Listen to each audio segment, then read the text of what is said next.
ओम साई राम। आज का अध्याय 37 छोटा अध्याय है।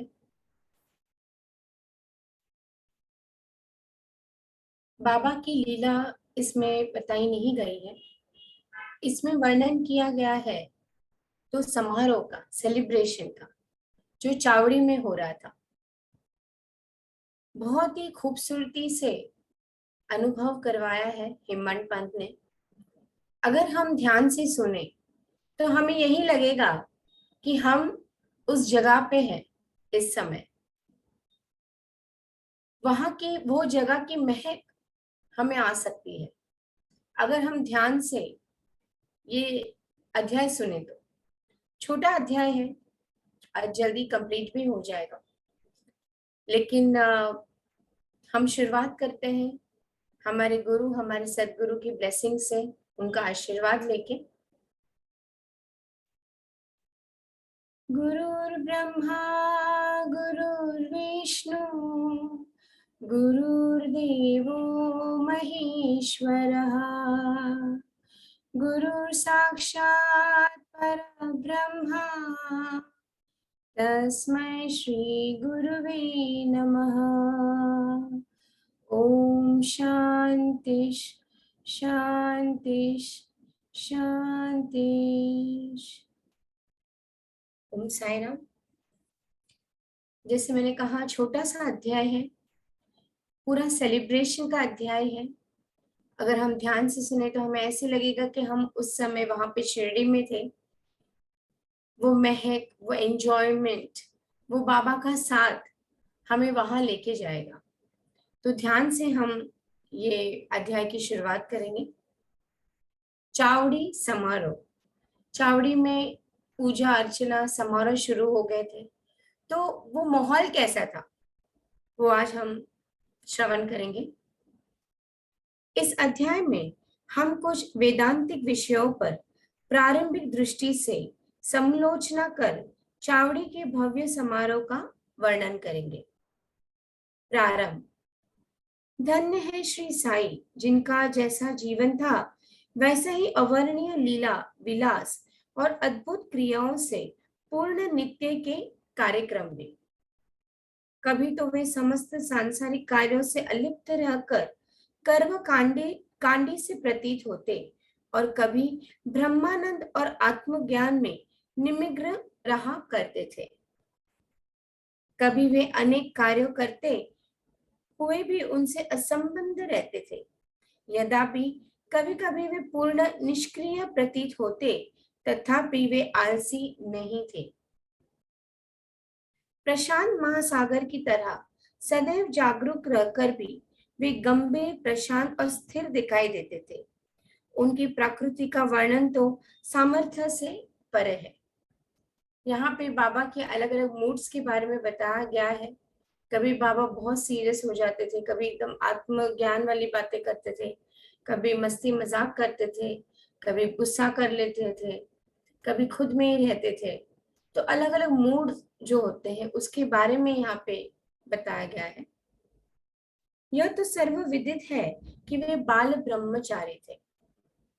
वे सदैव पुरुषों को भ्राता तथा स्त्रियों को माता या बहन सदृश ही समझा करते थे। उनकी संगति द्वारा हमें जिस अनुपम ज्ञान की उपलब्धि हुई है, उसकी विस्मृति मृत्यु पर्यंत न होने पाए, ऐसी ही उनके श्री चरणों में हमारी विनम्र प्रार्थना है।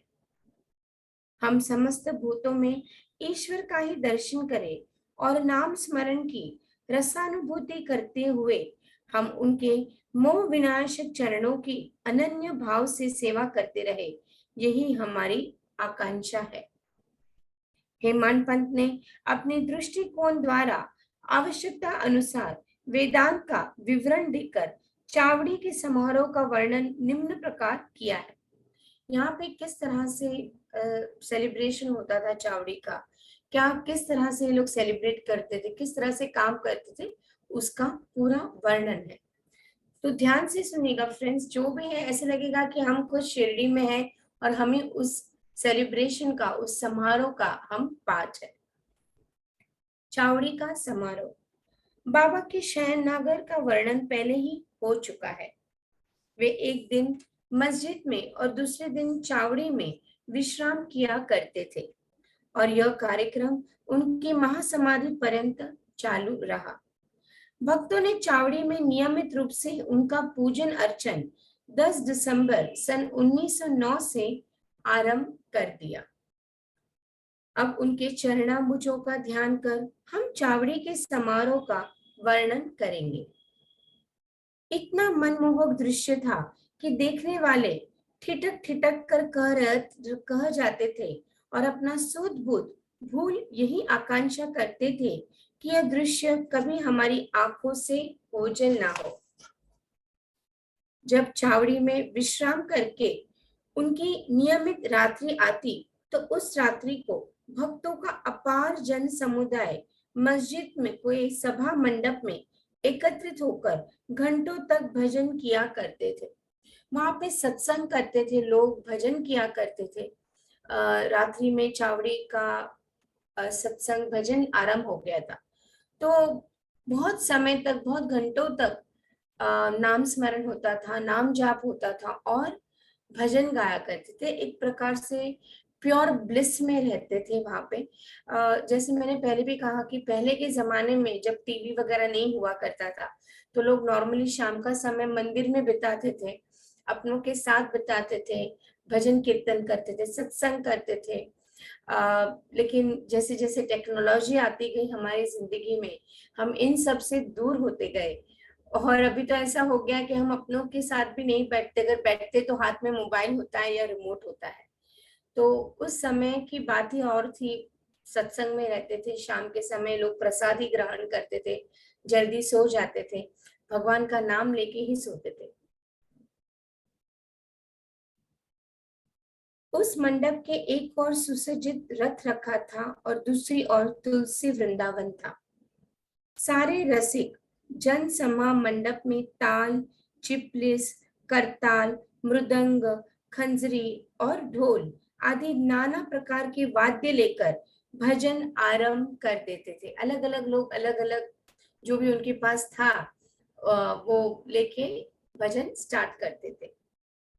इन सभी भक्तनांदी भक्तों को चुंबक के समान आकर्षित करने वाले थे श्री साईं बाबा। मस्जिद के आंगन को देखो तो भक्तगण बड़ी उमंगों से नाना प्रकार के मंगल कार्य संपन्न करने में संलग्न थे। फ्रेंड्स, जब भी ये मैं अध्याय पढ़ती हूँ मुझे ऐसे ही लगता है कि मैं शिरडी में हूँ, उन लोगों के बीच में हूँ, बाबा के करीब हूँ। आई कैन रियली इमेजिन वो समय कैसा होगा। लोग खंजरी करताल किस तरह से बजाते होंगे, किस तरह से कौन सा भजन गाते होंगे, किस तरह से वहाँ का दिया रहता था। बाबा दिया से बाबा को बहुत ही प्यार था, बहुत अनुराग था। तो किस तरह से दिया लगा के दिया की रोशनी में, चंद्र की रोशनी में कितनी खूबसूरती से भजन करते होंगे। जस्ट फील कीजिएगा फ्रेंड्स, दिल से अगर आप फील करेंगे, आंख बंद करके अगर आप फील करेंगे, आपको डेफिनेटली वो आनंद, वो सत्संग फील होगा। कोई तोरण बांधकर दीपक जला रहे थे तो कोई पालकी और रथ का श्रृंगार कर निशानादि हाथों में लिए हुए थे। कहीं कहीं श्री साईं बाबा की जय जयकार से आकाश मंडल गुंजायमान हो रहा था।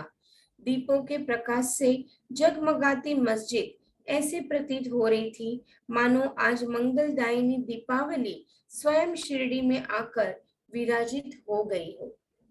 मस्जिद के बाहर दृष्टिपात किया तो द्वार पर श्री साईं बाबा को पूर्ण सुसज्जित घोड़ा श्याम सुंदर खड़ा था। श्री साईं बाबा अपनी गादी पर शांत मुद्रा में विराजित थे कि इसी बीच भक्त मंडली सहित तात्या पाटिल ने आकर उन्हें तैयार होने की सूचना देते हुए उठने में सहायता की। तब तक उम्र भी हो चली थी बाबा की। देखा जाए तो बाबा पे किसी उम्र का पॉसिबल ही नहीं था कि कोई उम्र उन पे लगे। वो तो अमर है, अमर थे, तभी भी अमर थे जब वो शरीर में थे। अब अभी भी अगर वो शरीर में नहीं है फिर भी हमारे बीच में है। लेकिन कहते हैं ना कि उन्होंने मनुष्य शरीर लिया था। तो जिस तरह से जैसे जैसे उम्र बढ़ती है, जैसे जैसे हम इंसानों को तकलीफ होती है, वो ही तकलीफ खुद बाबा ने महसूस की। वो ही तकलीफ उसी तरह से बाबा रहते थे जैसे आम इंसान रहता है, ताकि किसी को ये ऐसा लगे नहीं कि बाबा तो भगवान है, बाबा तो परमात्मा है, तो उनको कोई तकलीफ ही नहीं होती है। सारी तकलीफ हम मनुष्य को होती है, हम इंसानों को होती है। लेकिन बाबा ने इंसान के बीच में रह के इंसान जैसा ही व्यवहार किया, इंसान जैसे ही गुस्सा करते थे। मैंने जैसे पहले कहा कि उनके हाथ में एक लकड़ी रहती थी, वो लकड़ी से मारते भी थे किसी को, लेकिन वो प्यार, वो डांट, वो मार प्यार की थी, गुस्से की। अगर वो किसी को गुस्सा भी करते थे तो समझ जाने का कि उसकी जो भी नेगेटिविटी कर्मा है, जो भी नेगेटिव कर्मा है, वो पूरी तरह से डिमोनिश हो गया है, पूरी तरह से चला गया है, क्रश्ड हो गया है। तो ये महानता थी बाबा की। तो तात्या पाटिल जो उनके बहुत करीब थे, जो उनको मामा कह के बुलाते थे, बहुत मुश्किल से वो उठाते थे बाबा को तैयार होने के लिए और चावड़ी का समारोह में पार्टिसिपेट करने के लिए। घनिष्ठ संबंध होने के कारण तात्या पाटिल उन्हें मामा कहकर संबोधित किया करते थे। बाबा सदैव की भांति अब अपनी वही कफनी पहनकर, बगल में सटका दबाकर, चीलम और तंबाकू साथ लेकर, कंधे पर एक कपड़ा डालकर चलने को तैयार हो गए। तभी तात्या पाटिल ने उनके कंधों पर एक सुनहरा जरी का शेला डाल दिया। बाबा तो वही फटे पुराने कपड़े कफनी पहनते थे। तो तभी क्या किया तात्या पाटिल ने, बहुत खूबसूरत सा शेला बाबा के कंधे पे डाल दिया। इसके पश्चात स्वयं बाबा ने धूनी की प्रज्वलित रखने के लिए उसमें कुछ लकड़ियां डालकर तथा धूनी के समीप के दीपक को बाएं हाथ से बुझाकर चावड़ी को प्रस्थान कर दिया। अब नाना प्रकार के वाद्य बजने आरंभ हो गए और उनसे विविध स्वर निकलने लगे। सामने रंग बिरंगी आतिशबाजी चलने लगी और नर नारियां भांति भांति के वाद्य बजाकर उनकी कीर्ति के भजन गाते हुए आगे आगे चलने लगे। कोई आनंद विभोर हो नृत्य करने लगा, तो कोई अनेक प्रकार के ध्वज और निशान लेकर चलने लगा। जैसे ही बाबा ने मस्जिद की सीढ़ी पर अपने चरण रखे, वैसे ही भालदार ने ललकाकर उनके प्रस्थान की सूचना दी। दोनों ओर से लोग चवर लेकर खड़े हो गए और उन पर पंखा झलने लगे। फिर पथ पर दूर तक बिछे हुए कपड़ों के ऊपर से समारोह आगे बढ़ने लगा। तात्या पाटिल उनका बाया तथा मालसापति दाया हाथ पकड़कर तथा बापू साहेब जो उनके पीछे छत्र लेकर चलने लगे। हमने वो पिक्चर देखा है जो स्क्रीन पे भी आप देख सकते हैं, यही पिक्चर की मैं बात कर रही हूँ। किस तरह से खूबसूरती से दोनों तरफ बाबा को संभालने के लिए लोग थे, आगे पीछे लोग थे। खूबसूरत नजारा था, मानो कोई दीपावली हो।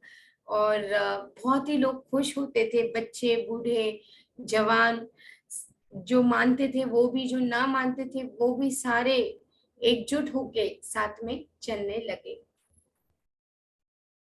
उनके आगे आगे पूर्ण सुसज्जित अश्व श्याम सुंदर चल रहा था और उसके पीछे भजन मंडली तथा भक्तों का समूह वाद्यों की ध्वनि के संग हरि और साईं नाम की ध्वनि, जिससे आकाश गूंज उठता था, उच्चारित करते हुए चल रहा था।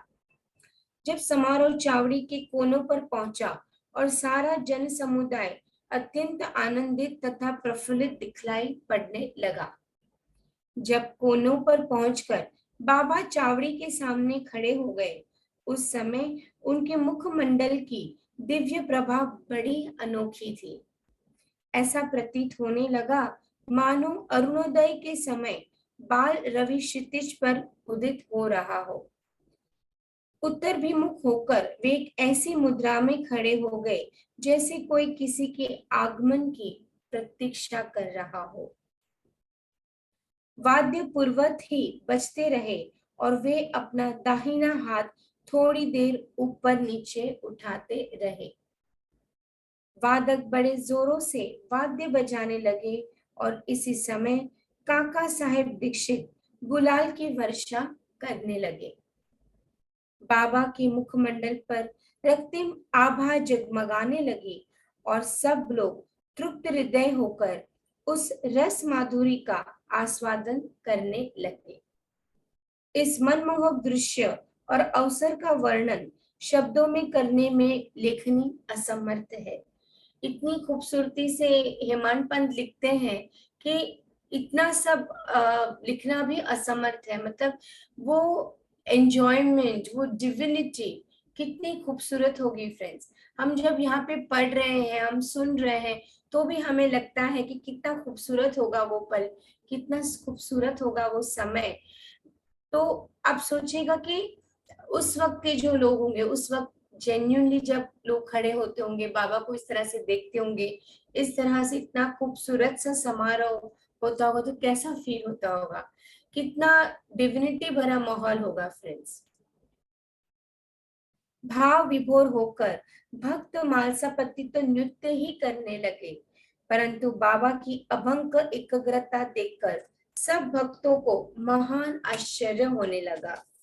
एक हाथ में लालटेन लिए तात्या पाटिल बाबा के बाईं ओर और आभूषण लिए मालसापति दाहिनी ओर चले। देखो तो कैसा सुंदर समारोह की शोभा तथा भक्ति का दर्शन हो रहा है। इस दृश्य की झांकी पाने के लिए ही सहस्त्रों नर नारी, क्या अमीर और क्या फकीर, सभी वहां एकत्रित थे। अब बाबा मंद मंद गति से आगे बढ़ने लगे और चारों ओर प्रसन्नता का वातावरण दिखाई पड़ने लगा। संपूर्ण वायुमंडल भी खुशी से झूम उठा और इस प्रकार समारोह चावड़ी पहुंचा। अब वैसा दृश्य भविष्य में कोई ना देख सकेगा। अब तो केवल उसकी याद करके आंखों के सम्मुख उस मनोरम अतीत की कल्पना से ही अपने हृदय की प्यास शांत करनी पड़ेगी। हेमंत पंत लिखते हैं कि वो समय वापस नहीं आएगा, कोई इस तरह से एंजॉय नहीं कर पाएगा, इस तरह से नाच नहीं पाएगा, क्योंकि सारा मैग्नेटिज्म तो जो था, जो भी डिविनिटी थी, वो बाबा की थी, बाबा के लिए थी, बाबा के वजह से थी। फिर भी हम जब ये श्रवण कर रहे हैं तो भी वो फील कर सकते हैं फ्रेंड्स, वो एनर्जी, वो वाइब्रेशन की कितना खूबसूरत होगा वो समय। वो प्रकाश बाबा के चेहरे पे, अगर आप ध्यान से खुद अपने आंख बंद करके कुछ देर के लिए अगर आप अपने आंखें बंद करें फ्रेंड्स, आपको खुद ही बाबा का चेहरा आपके सामने आ जाएगा, वो डिविनिटी भरा चेहरा, वो प्यार भरा चेहरा, वो थोड़ी सी मुस्कुराहट भरा चेहरा। चावड़ी की सजावट भी अति उत्तम प्रकार से की गई थी। उत्तम चांदनी, शीशे और भांति भांति के हांडे लालटेन, यानी कि उस वक्त तो गैस बत्ती हुआ करती थी, लाइट्स वगैरह तो नहीं रहते थे, तो गैस बत्ती हुआ करती थी, लगे हुए थे। चावड़ी पहुंचने पर तात्या पाटिल आगे बढ़े और आसन बिछाकर तकिए के सहारे उन्हें बाबा को बिठाया। फिर उनको एक बढ़िया अंग रखा पहनाया और भक्तों ने नाना प्रकार से उनकी पूजा की। उन्हें स्वर्ण मुकुट धारण कराया तथा फूलों और जवाहरों की माला उनके गले में पहनाई। फिर ललाट पर कस्तूरी का वैष्णव तिलक तथा मध्य में बिंदु लगाकर दीर्घ काल तक उनकी और अपलक निहारते रहे। किस तरह से बाबा को सजाया करते थे, किस तरह से लोग, उनके भक्तजन बाबा को निहारा करते थे फ्रेंड्स। उनके सिर का कपड़ा बदल दिया गया और उसे ऊपर ही उठाए रहे, क्योंकि सभी शंकित थे कि कहीं वे उसे फेंक ना दे, परंतु बाबा तो अंतर्यामी थे और उन्होंने भक्तों को उनकी इच्छा अनुसार ही पूजन करने दिया। इन आभूषणों से सुसज्जित होने के उपरांत तो उनकी शोभा अवर्णनीय थी, और ज्यादा खूबसूरत लगने लगे बाबा। ये सारे आभूषणों की उनको कभी कोई चिंता नहीं थी, उनको कभी इंटरेस्ट ही नहीं रहा। लेकिन जैसे कहते हैं ना कि भक्तों के भाव के आवेश में आकर उन्होंने सब एक्सेप्ट किया, सब पहना और बहुत ही एक अलग सा तेज, एक अलग सा प्रभाव, एक भाव उनके चेहरे पे था फ्रेंड्स। नाना साहेब निम्नोरकर ने एक सुंदर वृत्ताकार चित्र लगाया जिसके केंद्र में एक छड़ी लगी हुई थी। बापू साहेब जोग ने चांदी के एक सुंदर थाली में पाक प्रक्षालन किया और अर्घ देने के पश्चात उत्तम विधि से उनका पूजन अर्चन किया और उनके हाथों में चंदन लगाकर पान का बीड़ा दिया। उन्हें आसन पर बिठाया गया। फिर तात्या पाटिल तथा अन्य सब भक्तगण उनके श्री चरणों पर अपने शीश झुकाकर प्रणाम करने लगे। जब वे तकिए के सहारे बैठ गए तब भक्तगण दोनों ओर से चंवर और पंखे झलने लगे। श्यामा ने चिलम तैयार कर तात्या पाटिल को दी। उन्होंने फूंक लगाकर चिलम प्रज्वलित की और उसे बाबा को पीने को दी। उनकी चिलम पी लेने के पश्चात फिर वो भगत मालसापति के को तथा बाद में सब भक्तों को दे दी गई। धन्य है वो निर्जीव चिलम। यहाँ पे हेमांत पंत ने चिलम के बारे में कितना खूबसूरत सा बताया है कि कितनी चिलम जो बाबा के मुंह पे लगी उसका तप कितना होगा, कितनी गहराई होगी कि वो बाबा के मुंह तक आए। धन्य है वो निर्जीव चिलम, कितना महान तप है उसका, जिसने कुम्हार द्वारा पहले चक्र पर घुमाने, धूप में सुखाने, फिर अग्नि में तपाने जैसा अनेक संस्कार पाए हैं। देखिए फ्रेंड्स, ये जो बातें हैं, ये जो वर्ड्स हैं, ये हमें क्या समझाती है। यहाँ पे भले एग्जाम्पल चिलम का दिया है, but it's all about us. हम भी बाबा की जब भी हम सेवा करते हैं, बाबा को देखते हैं, बाबा हम मानते हैं कि हम एक बाबा की धूल समान है, तो हमें ये सारी यातनाएं हमें भी फिर भी झेलनी पड़ती है ना। संसार में आए हैं तो संसारिक सुख और दुख का हमें पात्र बनना पड़ता है। तो हमें भी काफी बार घूमना पड़ता है, हमें भी अग्नि में जलना पड़ता है। अग्नि में जलने का ये है हमारा चिंतन, हमारी सोच, हमारी तकलीफें, हर चीज हमें भी फेस करनी पड़ती है। तो यहाँ पे चिलम का ही एग्जाम्पल दिया है, लेकिन अगर हम और गहराई से इसको पढ़े या समझे तो हम समझ पाएंगे कि ये बातें हमारे लिए है। हम उनसे जुड़े, हम अलग नहीं है, हम उनसे जुड़े हुए हैं। तो अगर हमें ये जन्म में बाबा की भक्ति मिली है, बाबा की लीलाएं सुनने का हमें बोलते ना, अगर हम लकी हैं कि हम सुन सकते हैं, बाबा का फोटो देख सकते हैं, बाबा की कहानियां सुन सकते हैं, बाबा के बारे में जान सकते हैं, उनके दर्शन कर सकते हैं, उनकी सेवा कर सकते हैं, तो ये भी हमारा कहीं किसी जन्म का तप है फ्रेंड्स। इसके लिए हम ये श्रवण कर रहे हैं, इसके लिए हम ये पारायण कर रहे हैं। चक्र पर घूमने, धूप में सुखाने, फिर अग्नि में तपाने जैसे अनेक संस्कार पाए, तब कहीं उसे बाबा के कर स्पर्श तथा चुंबन का सौभाग्य प्राप्त हुआ।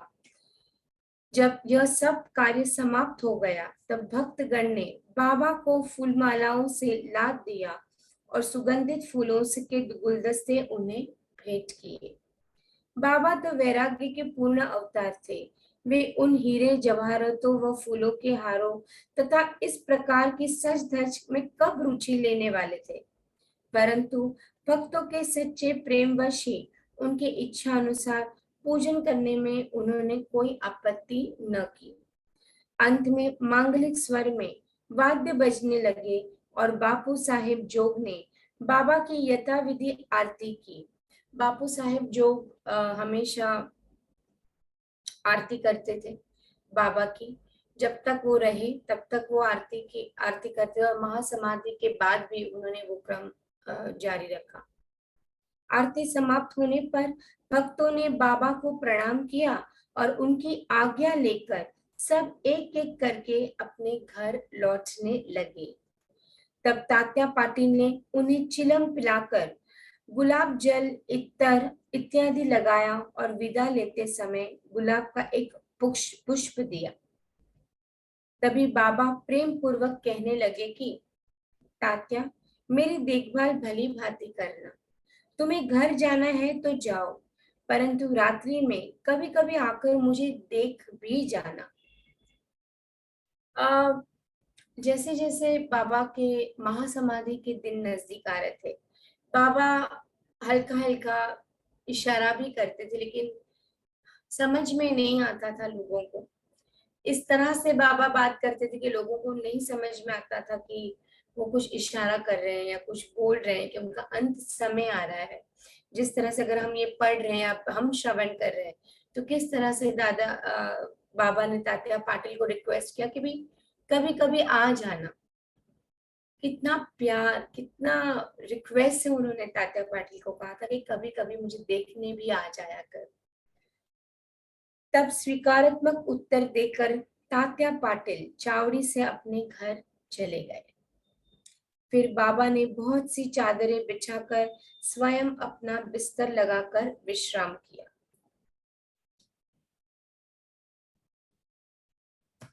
आज जैसे मैंने कहा कि आज का जो अध्याय है बहुत छोटा है, और ये सिर्फ फील करने का अध्याय। मुझे हमेशा लगता है कि जब भी मैं ये अध्याय पढ़ती हूँ तो मुझे ऐसा लगता है हम वो फील करें, वो डिविनिटी को, वो उनके वाइब्रेशंस को। इसी के साथ आज हम ट्रिब्यूट देंगे विनी माँ को। विनी माँ 24 मार्च 2022 को उनकी डिमाइस हो गई। I was very fortunate enough, मैं बहुत लकी थी कि उनको मैं मिल पाई जब मैं लास्ट टाइम शिरडी गई थी। जो काफी बार जो लीलाएं मैं आपसे आपके साथ शेयर करती हूँ, या हम लीलाएं जो करते हैं, वो सारी मेहनत विनी माँ की ही है। साईं बाबा डिवोटी स्पीक के माध्यम से मुझे उनके बारे में जानने मिला, और जैसे जैसे मैं उनकी वीडियोस देखती गई तो एक अलग सा कनेक्शन फील होता गया। कभी भी सपने में भी नहीं सोचा था कि मैं विनी माँ को मैं मिलूंगी।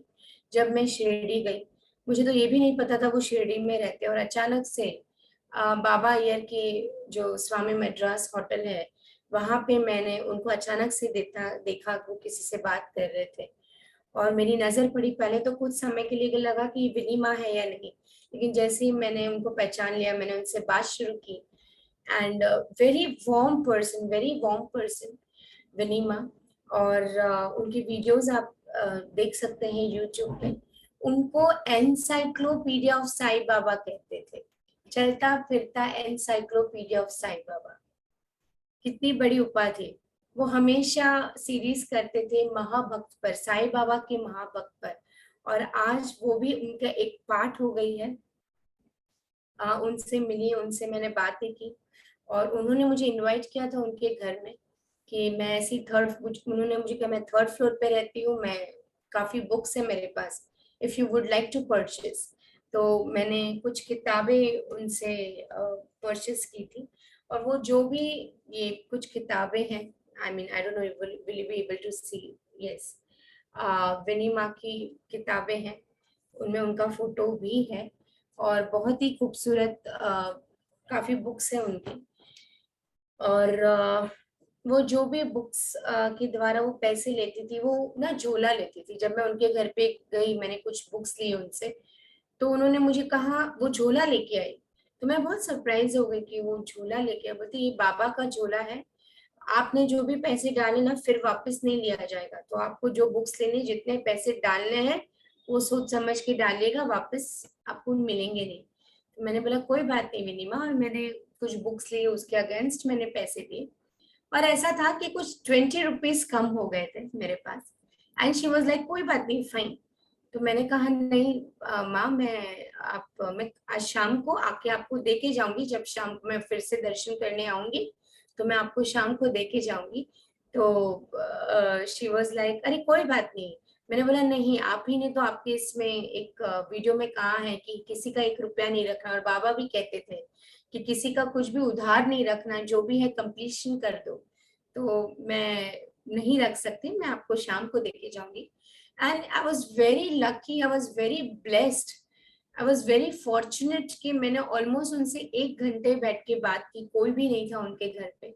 बाबा का बड़ा सा बैठा हुआ फोटो था जो द्वारका माई में है। और शी वॉज 79 जब मैं मिली। और उन्होंने मुझे पूछा कि कल मैं मतलब ट्यूसडे को कुछ लोगों के साथ अ, 5 भिक्षुक जहाँ पे बाबा जाते थे मांगने, तो 5 भिक्षुक के यहाँ पे वो लोगों को लेके जाती थी, वो सेवा देती थी कि किसी को देखना है, महासपति का घर, श्यामा का घर, ऐसे वो दिखाते थे। वो इतनी सेवा करती थी। तो उन्होंने मुझे इनवाइट किया कि आप भी आइए, लेकिन दूसरे दिन मेरी बस थी तो मैं नहीं जा पाई। तो उन्होंने मुझे मुझे कब आ रही हो वापस, तो मैंने बोला पता नहीं, जब बाबा बुलाएंगे, मोस्ट प्रोबेबली फेब्रुअरी मार्च। ऐसे ही मेरे मुंह से निकल गया, जो कि जा नहीं पाई। And she was just seeing me. And कुछ बहुत पर्सनल लेवल पे भी हमारी बातें हुई, मैंने कुछ अपनी बातें शेयर की, कुछ बातें उन्होंने अपनी बहुत ही पर्सनल लेवल पे बात की उन्होंने, जो आई डोंट नो ये प्लेटफॉर्म है या नहीं शेयर करने का। लेकिन उनसे जो बात की, उनकी जो भक्ति मैंने देखी फ्रेंड्स, मैंने उनको सिर्फ इतना पूछा था कि मैंने बोला मैम आप अभी भी डॉक्टरी करती है, because she was a doctor, doctor Vini Chitluri, वो पेडियाट्रिक डॉक्टर थी।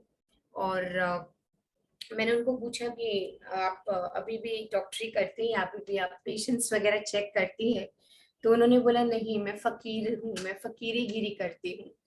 तो जब उन्होंने ये बात की तो मेरे मतलब मुझे मुस्कुराहट आ गई, मैं हंस पड़ी और मुझे बहुत खुशी हुई कि कितनी सिंप्लिसिटी है। 24 मार्च अप्रोक्सीमेटली सुबह 10:15 बजे उन्होंने अपना देह त्याग दिया चेन्नई में। एक्चुअली उनको प्रॉब्लम्स थे, उन्होंने मुझसे शेयर किया था। और वो बोले कि मैं पिछले 3 साढ़े 3 साल से मैंने मेडिकेशन करना लेना स्टॉप कर दिया है, मैंने दवाइयाँ लेना स्टॉप कर दी है। आज अगर मैं जिंदा हूँ तो मैं बाबा की उदी और बाबा की जल्स के लिए ही, की वजह से ही मैं जिंदा हूँ। और मैं ये नहीं कहती कि वो डिमाइस हो गई, इनफैक्ट मैं तो कहती हूँ कि वो बाबा के साथ मर्ज हो गई। बाबा ने अपने चरण कमलों में उनको ले लिया। एंड हम तो ये उम्र में, हम तो नॉर्मली बाबा की किसी ऐसे भक्त को नहीं मिल पाए, लेकिन मैंने कहा ना, I was very much fortunate. और जब कभी मैं विनिमा के आज भी वीडियोस देखती हूँ या उनके बारे में सोचती हूँ, तो आई फील कि मैंने कुछ थोड़ा बहुत अच्छा काम किया होगा कि उनके एक महाभक्त से मेरी मुलाकात हुई। और इनफैक्ट जब मैंने उनके पैर छूने की कोशिश की, उन्होंने मुझे छूने नहीं दिए। वो कहते प्लीज मेरा ईगो मत बढ़ाओ, प्लीज संगीता मेरा ईगो मत बढ़ाओ। तो ये बात भी मुझे बहुत अच्छी लगी कि she was so down to earth, she was so down to earth, कि कभी भी उन्होंने वो भक्त जैसा या एनसाइक्लोपीडिया साईं बाबा का, कभी उनको वो गर्व कभी नहीं था। She was very down to earth person. And उनके बारे में अगर कहा जाए तो उन्होंने बाबा पे बहुत रिसर्च किया, बहुत सारी डॉक्यूमेंट्री बनाई। और 1994 से वो शिरडी आ गई। उसके पहले अगर हम बात करेंगे तो उनका जन्म कुछ 10 मार्च को हुआ था 1959 को। और उन्होंने काफी सेवा की बाबा की। अ, उन्होंने खुद अपने बारे में कुछ बातें की हैं कि 10 मार्च 1943 को उनका जन्म हुआ। अरुवनकाडु नीलगिरीज में उनका जन्म हुआ। और वो 3 बहनें थी, वो खुद, और वो सबसे छोटी वाली थी। और उनकी जो ग्रैंड मदर थी वो बहुत ही भक्ति भाव में थी, लेकिन उसके फादर नास्तिक थे। वो भगवान और पीर फकीर संत में बिल्कुल नहीं मानते थे। और कहते हैं कि हार्डकोर एथिटिस्ट थे उनके फादर। और कहते हैं कि उनकी जो मम्मी थी वो हमेशा बीमार रहती थी, हमेशा, मतलब ऐसा लगता था कभी भी गुजर जाएंगी, हमेशा डेथ बेड पे रहती थी उनकी मम्मी। तो उसके फादर ये डॉक्टर वो डॉक्टर में दिखा दिखा के परेशान हो गए थे, सारे डॉक्टर्स घर भेज देते थे कि भाई कुछ भी नहीं है, ये जिंदा नहीं रहने वाली, वगैरह वगैरह। हॉस्पिटल वगैरह में भी काफी उनका ट्रीटमेंट हुआ, लेकिन कहीं ना कहीं उनके फादर ने गिव अप नहीं किया, वो कंसल्ट करते रहे। तभी एक बार उन्होंने कहीं पढ़ा कि नरसिम्हा स्वामी, एच एस नरसिम्हा स्वामी जी आए हैं उनके एरिया में। तो किसी ने बोला कि उनके दर्शन ले लो, बहुत पहुंचे हुए संत है, बहुत पहुंचे हुए हैं, उनके देखने से तकलीफें दूर हो जाती है। वैसे तो उनके फादर मानते नहीं थे, बट कहते हैं ना कि जब कुछ नहीं होता है, जब कहीं कोई दरवाजा नहीं मिलता तो ऊपर वाले का ही दरवाजा खटखटाना पड़ता है। माने कि ना माने, वो ही रास्ता हमें दिखता है। तो इनके फादर को भी और कुछ नहीं सूझ रहा था। वो स्वामी जी से मिलने गए नागासाई टेम्पल में। स्वामी जी कोयम्बतूर में वो मिलने गए, और पेपर में काफी कुछ लिखा था स्वामी जी के बारे में, बहुत डिवाइन शक्ति है, बहुत पहुंचे हुए। तो वो सोच के उनको लगा कि चलो ये लास्ट ट्राई भी कर लेते हैं, भले मैं मानता नहीं हूँ लेकिन मैं अपनी वाइफ के लिए कुछ भी कर सकता हूँ। तो वो गए, अ, अपनी वाइफ के लिए उनको मिलने गए। और उस वक्त विनी, उनका नाम एक्चुअली विद्या था, बट उन्होंने बाद में उन्होंने विनी कर दिया था। तो इनको भी जब जब विनी माँ जब बहुत छोटी थी, ऑलमोस्ट शायद 6 7 या 8 साल की होंगी, तब उनको भी लेके गए। और कहते हैं कि तभी उनकी मदर को एक दिन पहले कुछ स्वप्न आया, जिसमें उन्होंने देखा था कि कोई दाढ़ी वाला इंसान है और आजू बाजू बहुत सारे भक्त लगे हुए हैं। और नेक्स्ट डे इन लोग कोयम्बतूर साई नागा टेम्पल में स्वामी जी नरसिम्हा स्वामी को मिलने आए थे। तो उसकी मदर जो थी वो बहुत चौंक गई इनको देख के कि अरे यही इंसान को मैंने स्वप्न में देखा था।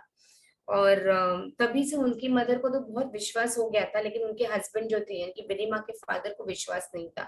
फिर भी वो गए, और फिर उन्होंने ड्रीम के बारे में बताया कि मैंने इसी इंसान को ड्रीम में देखा था, और पता नहीं था कि नेक्स्ट डे ही इनको मिलेंगी। तो ये सारा शेयर उन्होंने अपने हस्बैंड से, यानी विनी माँ के पिताजी से ये बात की। और बाद में स्वामी जी को जब वो मिले, तो स्वामी जी ने पूछा उनके फादर को कि आपको क्या चाहिए, वेल्थ चाहिए, प्रमोशन चाहिए, बच्चे चाहिए, फेम चाहिए, क्या चाहिए? तब विनी जी के फादर ने उनकी वाइफ को पॉइंट आउट किया कि मुझे मेरी वाइफ की हेल्थ चाहिए, वो काफी समय से बीमार है। मुझे तो दूसरी वाइफ मिल भी जाएगी, लेकिन इन बच्चों को दूसरी माँ नहीं मिलेगी स्वामी जी। अगर अगर आप कुछ कर सकते हैं तो प्लीज मेरी वाइफ को ठीक कर दीजिए, क्योंकि डॉक्टरों ने जवाब दे दिया है, अब और कोई आशा है नहीं। और फिर वहां पे कोई डॉक्टर चरी करके थे, उन्होंने स्वामी जी ने बोला कि इस लेडी के नस को चेक कीजिए, पल्स को चेक कीजिए। और जब उनके पल्स को चेक किया तो बहुत इरेगुलर पल्स थे, इरेटिक थे, क्योंकि तबीयत तो वैसे भी ठीक नहीं थी। और फिर उन्होंने स्वामी जी ने अपना हाथ विनी माँ की मदर के सर पे रखा। और जैसे ही उन्होंने हाथ रखा तो उनकी मदर शिवर होने लगी। मतलब इतना आइस कोल्ड जैसा फीलिंग हुआ, ऐसे लगा कि हिम पर्वत है, इतना फील होने लगा। और वो एहसास करने लगे कि इसको कुछ हो रहा है, तो वो बोली मुझे बहुत ठंडा लग रहा है। और फिर से स्वामी जी ने पूछा अब कैसा लग रहा है, क्योंकि फिर से हाथ रखा। और फिर उसकी मदर ने बोला कि अब मुझे वार्मनेस फील हो रहा है, मुझे अच्छा लग रहा है। तो बाद में स्वामी जी ने कहा कि ये लो बाबा की उदी, और कुछ स्तोत्र दिया, बाबा का स्तोत्र दिया, अच्युता अनंता गोविंदा, और कोई स्तोत्र भी दिया।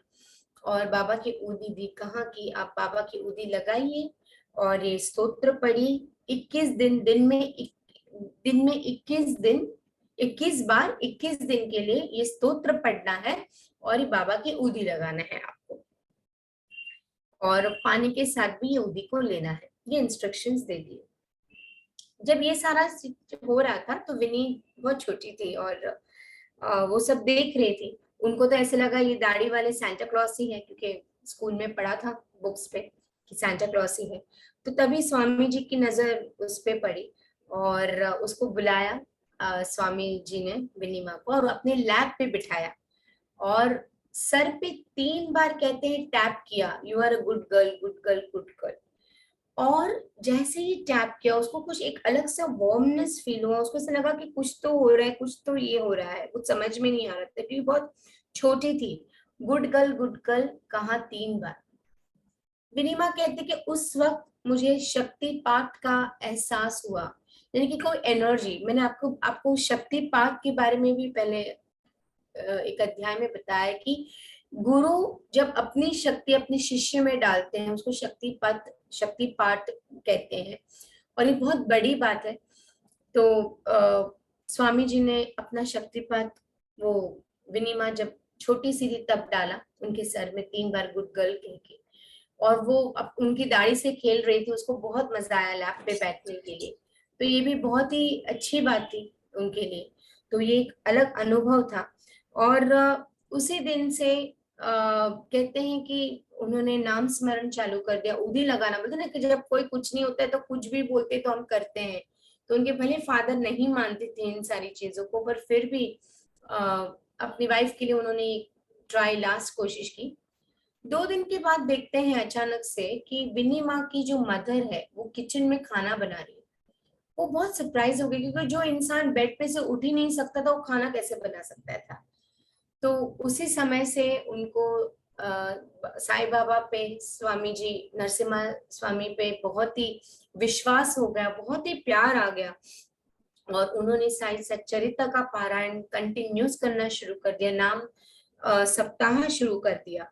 और इस तरह से कंटिन्यूस वो लोग नाम देते थे, पूरा परिवार, उनकी वाइफ विनिमा, उनकी बहनें, बाबा, सारे के सारे नाम देना शुरू कर दिए। एंड पूरी तरह से उनकी मदर रिकवर हो गई।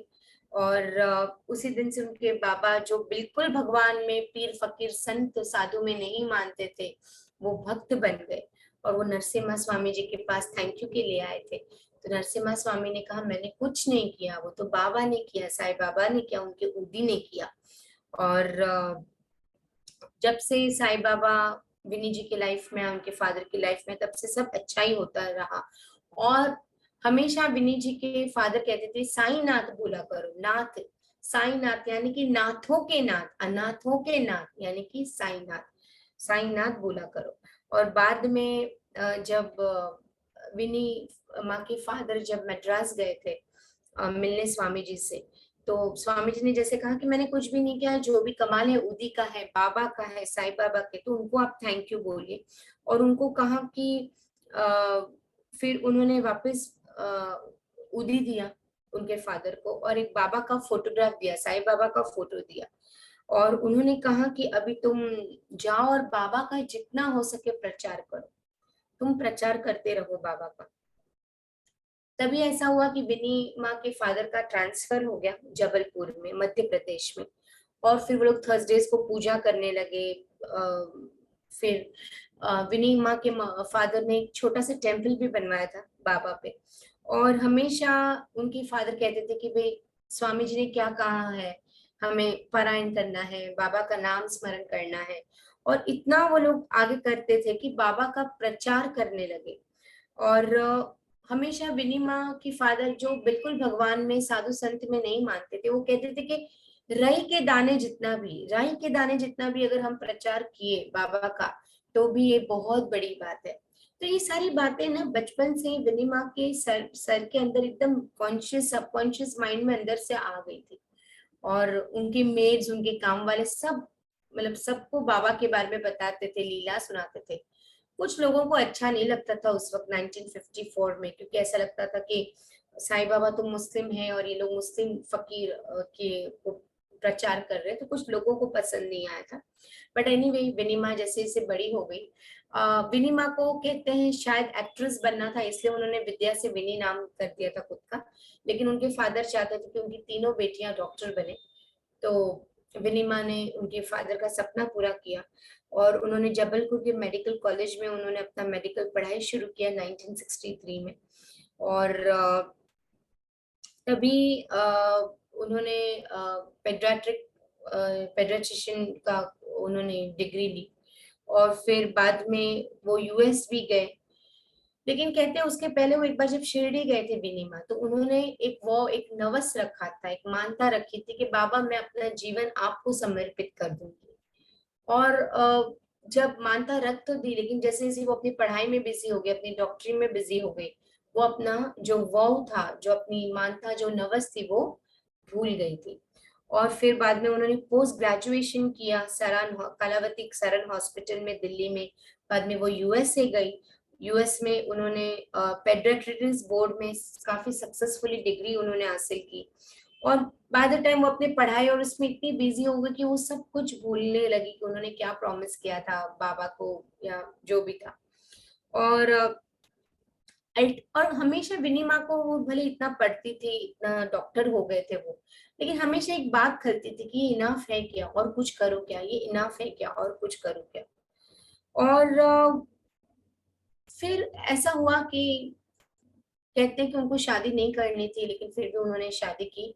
लेकिन उनको कभी मतलब कंफर्टेबल नहीं थी शादी में, क्योंकि पता नहीं हमेशा उनका मन हमेशा साईं बाबा में, शिरडी में ही रहता था।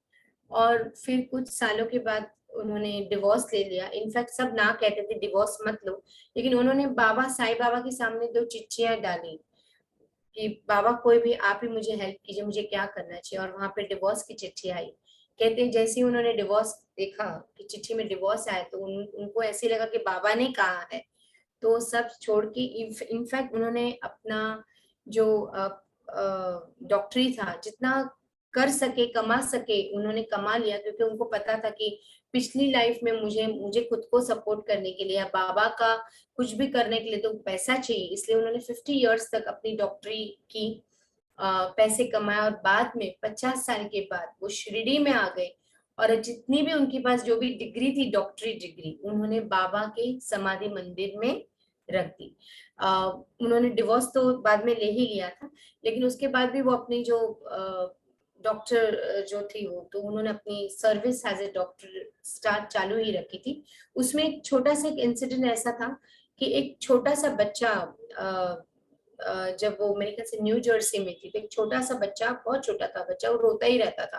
काफी टेस्ट करवाए तो समझ में नहीं आ रहा था। तो विनीमा तो डॉक्टर थी, तो वो उनकी मदर लेके आई। शी वॉज क्राइंग, बहुत क्राई कर रही थी कि मेरा बच्चा चुप नहीं हो रहा है। तो जैसी माँ को भी समझ में नहीं आ रही, भी नॉर्मल दूसरे जो थोड़े बहुत टेस्ट थे वो तो नॉर्मल आ रहे, बच्चा रो क्यों रहा है, इतना समझ में नहीं आ रहा है। अचानक से उसके कान में बाबा की आवाज सुनाई दी कि बच्चे को डायबिटीज है, और कौन सी टाइप का डायबिटीज है वो भी बाबा ने गाइड किया। तो बहुत सरप्राइज हो गई विनीमा की, मुझे आवाज कैसे सुनाई दे रही है। तब बाद में विनीमा ने जब टेस्ट करवाया बच्चे का, तो जेन्युइनली डायबिटीज निकला। उसका उस हिसाब से इलाज हुआ। कहते हैं कि वहां पे कोई कैप्टन हेलीकॉप्टर लेके आया था वो बच्चे को बड़ी हॉस्पिटल में लेके जाने के लिए। तो बाद में जब वो बच्चा पहुंचा हॉस्पिटल, फिर अच्छे से ठीक हो गया। विनीमा को मतलब वहां पे इतनी बातें हो गई थी कि किस तरह से एक लेडी ने, क्योंकि जब जैसे ये वर्ड्स कान पे पहुंचे कि बच्चे को डायबिटीज है, तो तुरंत विनीमा ने कहा, कह दिया कि बच्चे को डायबिटीज है।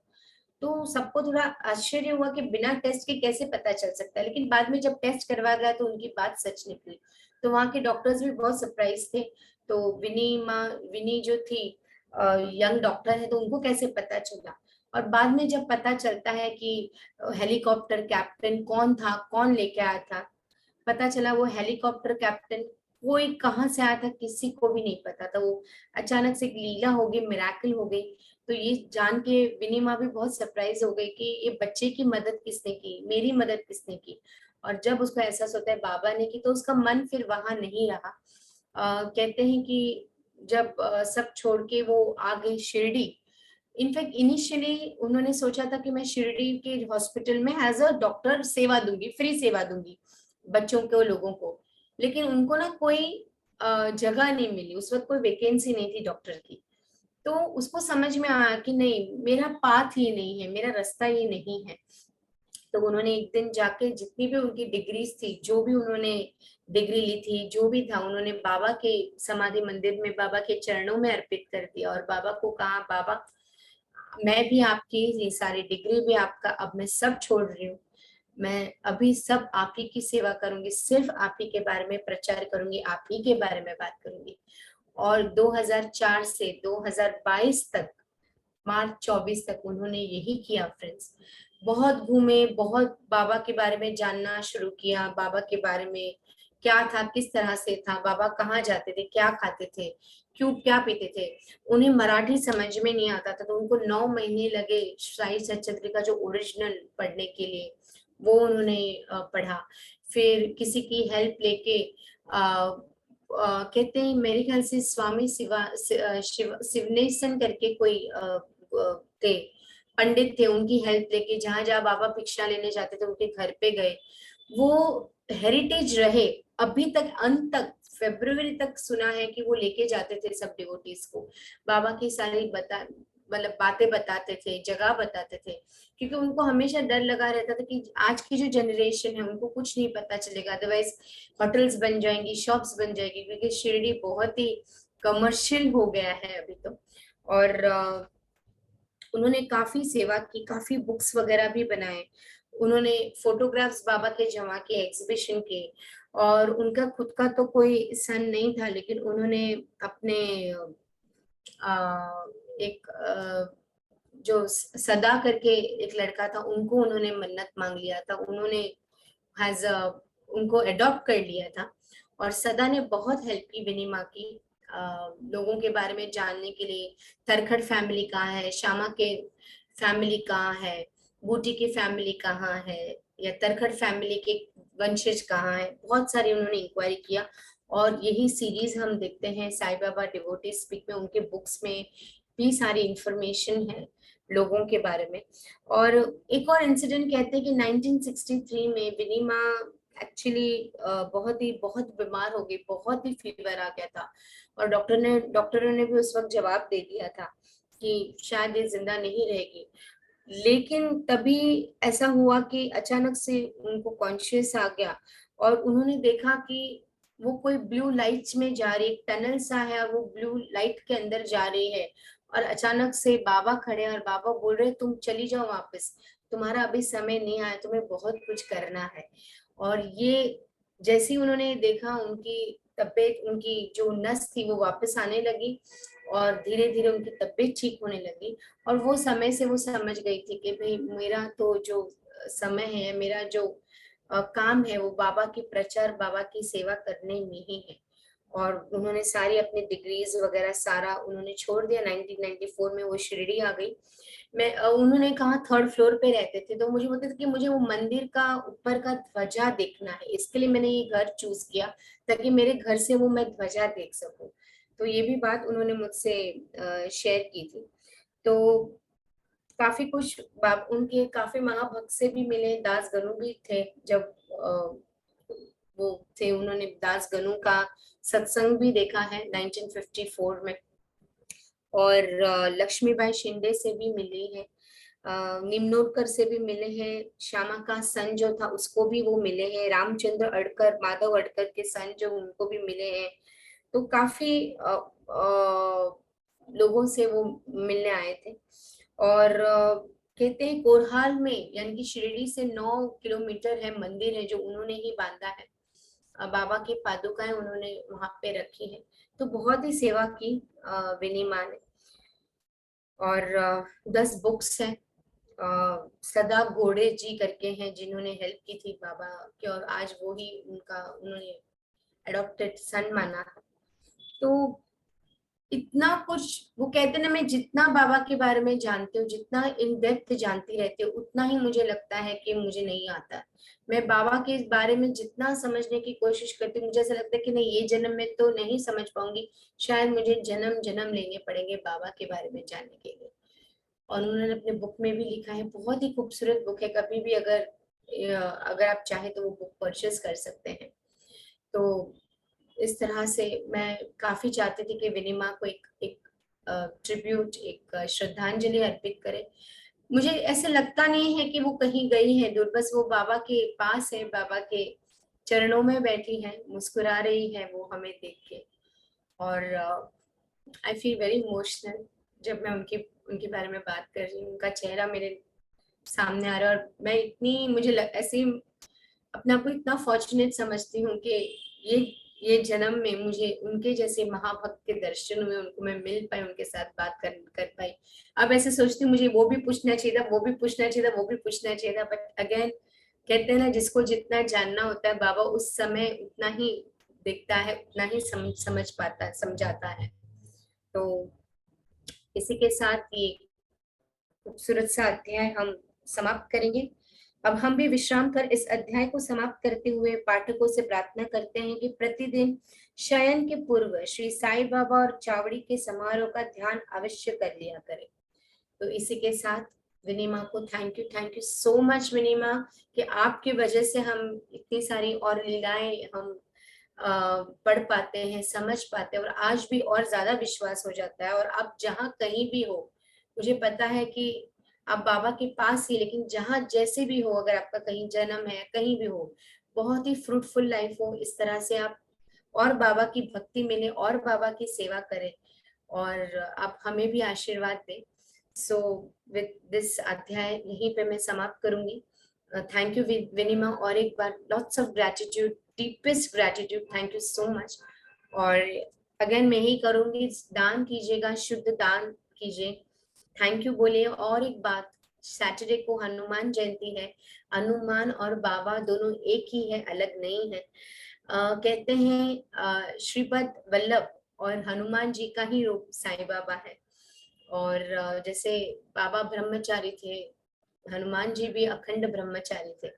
और इस बार तो सैटरडे है, हनुमान जी का वार है, तो बहुत ज्यादा ही ऑस्पिशियस है, महत्व है। और पूर्णिमा भी है 16 तारीख को, तो बहुत सारा, बहुत ही एनर्जी भरा दिन रहेगा फ्रेंड्स। अपने आप को मेडिटेशन में डालिए, मेडिटेट कीजिए, चैंटिंग कीजिए, जितना आप कर सकें चैंटिंग मेडिटेशन, उतना ही आपको फायदा रहेगा। सैटरडे को थैंक यू बोलिएगा, शुद्ध दान कीजिएगा। इसी के साथ ही ये मैं आज का अध्याय ही समाप्त करूंगी। Thank you so much. Shri Sadguru Sainath, पर्ण नमस्तु, शुभ भवतु। ओम साई राम।